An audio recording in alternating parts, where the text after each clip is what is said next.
to Crystal Clear Reviews. I'm Crystal, of course, and I'm here to talk to you about my summer reads. I know it's still summertime, but I haven't been here for the last 2 months because I've been traveling, if you were wondering why I've been on hiatus from YouTube. Anyways, let's get started. The book covers will be right up here, and I just want to say I'm 100 pages into the Bone season and loving it, and I'm going to post a review as soon as I'm done reading it. I've already done one for the Mime Order, which I will link down below, and you can watch that. So to start, the first book I read this summer was called Kill the Father by Sandaron Desiri. I'm reading off my phone because I can't remember all the ones that I've read, and most of them were audiobooks. I will link also down below what my star rating was for each of the books that I listed. The second book I read this summer while I was gone was To All the Boys I've Loved Before, which is number 1 in the To All the Boys I've Loved Before series from Jenny Han, or trilogy, I guess. Number 3 was The Girl Before by J.P. Delaney. Fourth book I read was The Raven Boys, The Raven Cycle number 1 by Maggie Stiefvater. I don't know how to say her name, I'm sorry.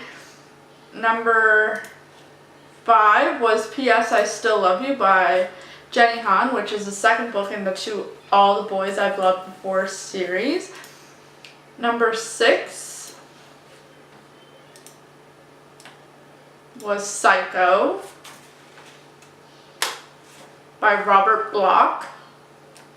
Number 7 was The Star Touch Queen, number 1 in the Star Touch Queen series by Roshani Chokshi. And I just want to say this is the only book this year that I have rated a very low rate. Oh, sorry. The second book I've rated not 2 stars this year, mostly because it was really hard to follow. And I don't like a lot of descriptive stuff. Like, I do read a lot of Stephen King, and he is quite descriptive, but for the most part, I don't really like that kind of book. So if you're not a fan of that type of book, I would not recommend Star Touch Queen. Yes, it was very descriptive and lovely prose, so if you're into that, I'm sure you'll love this book.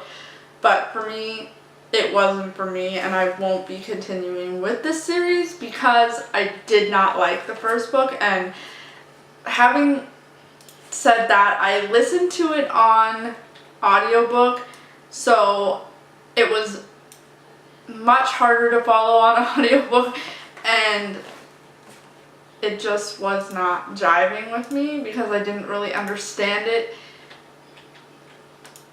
due to the fact that the reader of the audiobook was also kind of hard to understand and follow. And with that being said, I'll go on to the next book that I read this summer. Number 8 was Blood and Smoke by Stephen King. It's a series of 4 short stories. It was like 4 parts, very short. It was like a 4-hour audiobook, and it was really quick to go through. It had the story of 1408 in it, which I had loved as a movie, so I was quite excited to hear it under a audiobook setting. And the last book that I read as an audiobook this summer, because I did travel a lot and we were driving instead of flying and stuff, was What Light by Jay Asher, and I really enjoyed that book. So with that being said, I will link down below or right in the description how many stars I gave each of these books this summer, and I hope you enjoyed this video. I'm sorry it's so short, but I'm very tired. We just got home from traveling. We're moved into a new home and we're unpacking, so I've been tired doing that. My son's going off to camp in a couple of days for a week, well, 5 days, so I need to get him ready for that, and it's been really tiring week for me already. So I will see you in my next video, which will be the Bones season review, and I will link down below the My Mortar review, just like I promised. Have a good night. Bye.